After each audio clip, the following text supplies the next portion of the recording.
Yun. So, hello guys. Magandang gabi.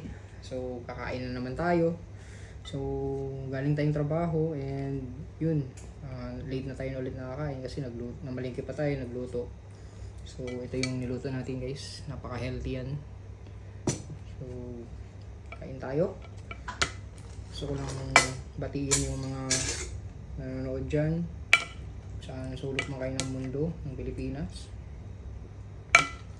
Good morning, good evening, good afternoon, kung anong oras man sa inyo dyan.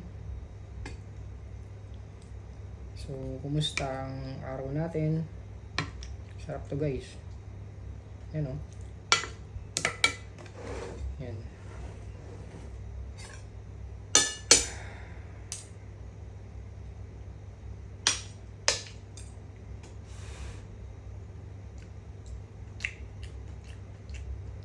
Tinalo.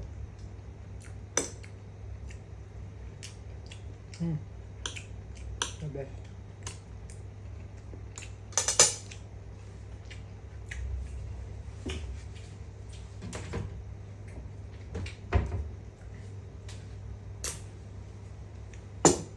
So, maulan ngayong gabi guys. At ingat kayo sa mga bumabiyahe. Ayan.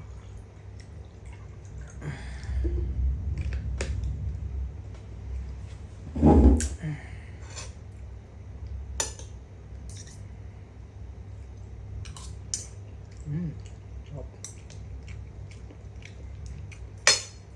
Diba? Simple lang yung ano. Itong budget ko guys na luluto, medyo may ano, mahal yung nabilhan ko. Pero mura dapat siya eh. Siguro hindi lang ako kilala pas hindi ako suki siguro.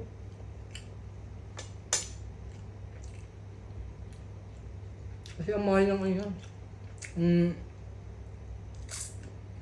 Simple lang to guys eh, yung luto ko. Yung carrots, isang patatas, isang sayote, isang broccoli, manok. Yun lang. So naging budget nito guys, nasa ano lang, 100, mga nasa 250 lang. Pero kaya dapat yan maging 200 lang talaga eh. Kaso lang yung nabilhan ko medyo may pagkamahalan na sa kanya kasi yung carrots niya ay umabot ng nasa 300 pa lang budget guys. Kasi ang carrots niya umabot ng yung isang piraso is 28 peso. Tapos yung sayote is nasa 30 plus. So mahal siya. Basta umabot guys yung gulay ko, yung rekado ko is 140. Tapos yung manok ko umabot siya ng 120 plus. Yun.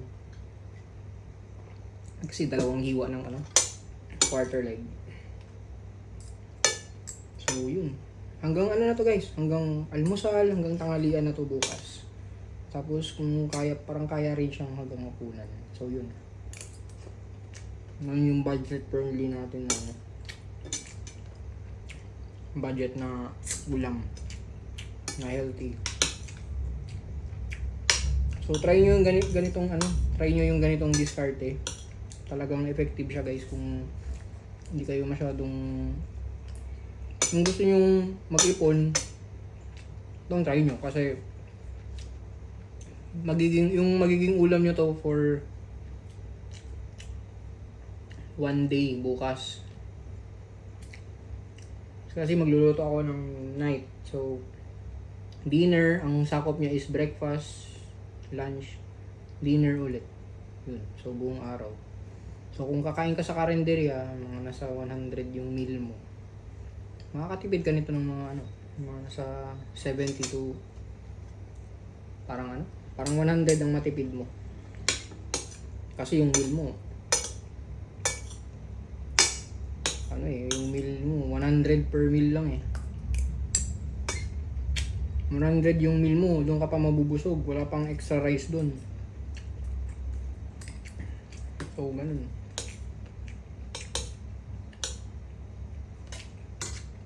Tapos sa karinderya, hindi natin alam yung mga nilalagay nila na Hindi natin alam kung nasobra ng or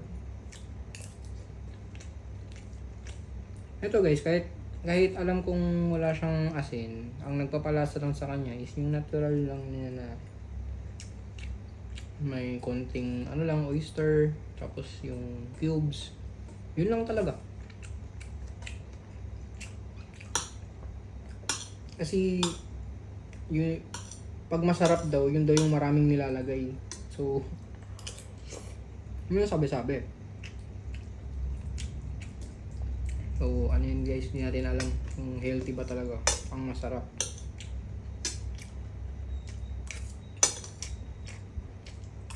Mm.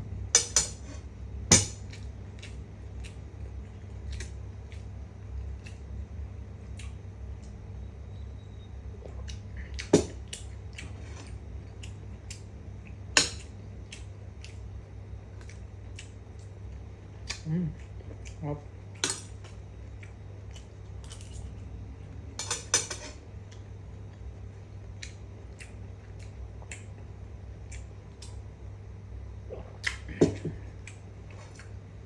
Shoutout pala kay sa misis ko, kay Janelle, Mami.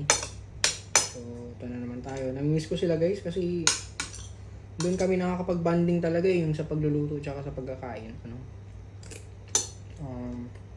Food trip. Yung baby ko, si Ariana, saka yung pinaka-pogi kong panganay, si Pau Pau.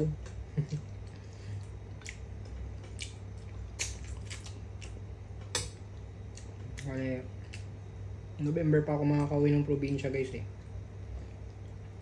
So, doon ko pa sila makakasama ulit. Kaya ipon-ipon muna tayo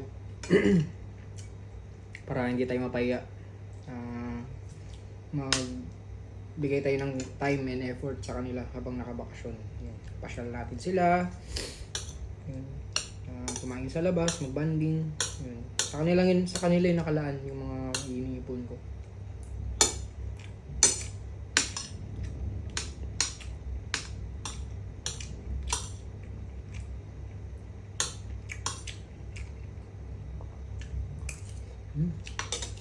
Okay. Sarap guys. Try nyo to.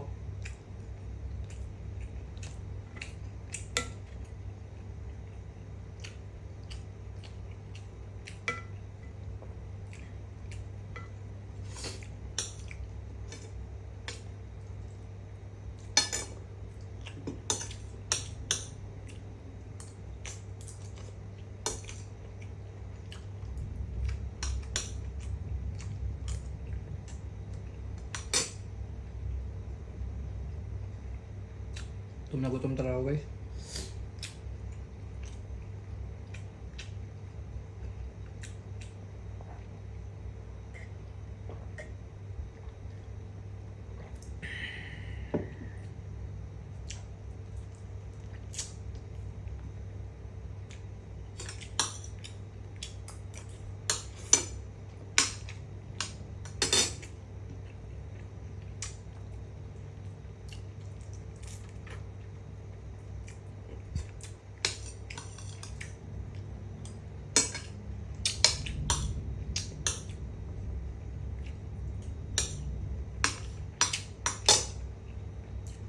So yun guys, dito ko na puputulin at dito na natin tatapusin yung vlog. So abang-abang na lang ulit sa next vlog. At ingat kayo at huwag niyo kalimutang magdasal. Unahin lagi yung safety pag nagtatrabaho. So ingat kayo guys. Thank you.